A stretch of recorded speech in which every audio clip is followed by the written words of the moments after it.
ngayon para sa akin. Super ganda. Tingnan nyo. Oh, ang ganda niya. Sobrang nagustuhan ko. Ano?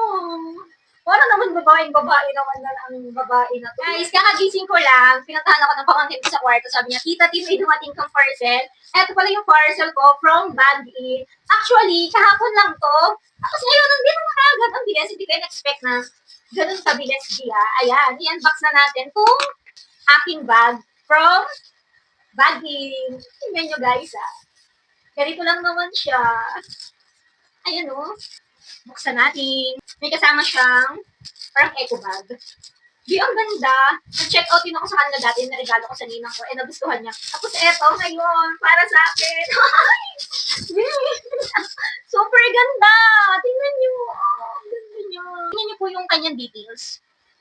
Para siyang crocodile. Balat ng crocodile. Di, ganito yung likod niya. Ang ganda. Tapos meron na siya ditong para pag nilapag natin, yung bag natin, hindi siya magagasgas dito.